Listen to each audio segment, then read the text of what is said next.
Donc, voici le dernier exemple du chapitre. Dans une tirelire, il y a 28 pièces de monnaie totalisant 4,30 $. La tirelire contient uniquement des pièces de 10 sous et de 25 sous. Combien de pièces de 10 sous y a-t-il dans cette tirelire? Première étape, identifier nos inconnus. Qu'est-ce qu'on cherche? On cherche le nombre de 10 sous. Et on cherche le nombre, évidemment, de 25 sous.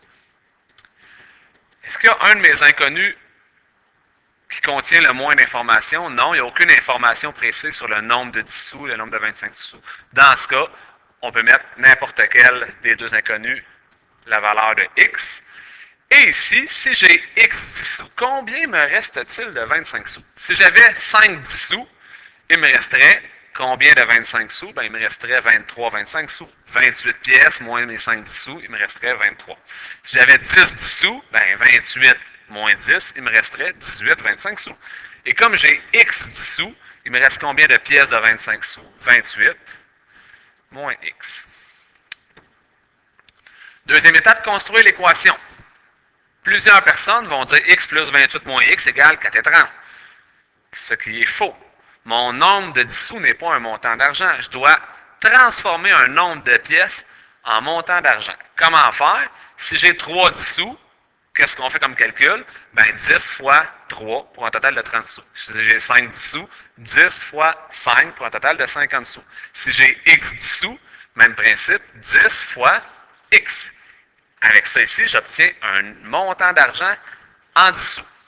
Plus, même principe avec mes 25 sous. Si j'ai 8 25 sous, ben je fais 25 fois 8. Si j'ai 10 25 sous, je fais 25 fois 10. Comme ici, j'ai 28 moins x, ben je fais 25 fois 28 moins x. Et tout ça doit être égal à 4,30 $. Faire attention, ici, on a travaillé avec des sous et avec des sous. Je ne peux pas mettre des dollars, je dois mettre des sous. 4,30 $, ça fait combien de sous? Ça fait 430 sous. Tout ce qui me reste à faire, résoudre l'équation. Donc, 10 fois x, 10x. Multiplier une expression revient à multiplier chaque terme. 25 fois 28 plus 700. 25 fois moins x moins 25x est égal à 430.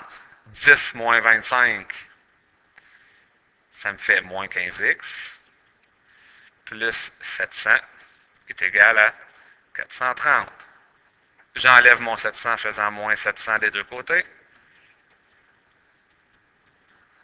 Est égal à 430 moins 700. J'obtiens moins 15x est égal à moins 270. Tout ce qui me reste à faire, je divise par moins 15.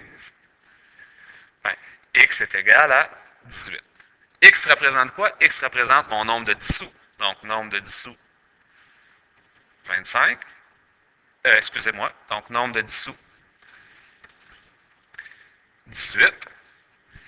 Et nombre de 25 sous, il ne me le demande pas, mais je peux quand même le donner à titre informatif. Donc, 28 moins 18, il me reste 10 25 sous.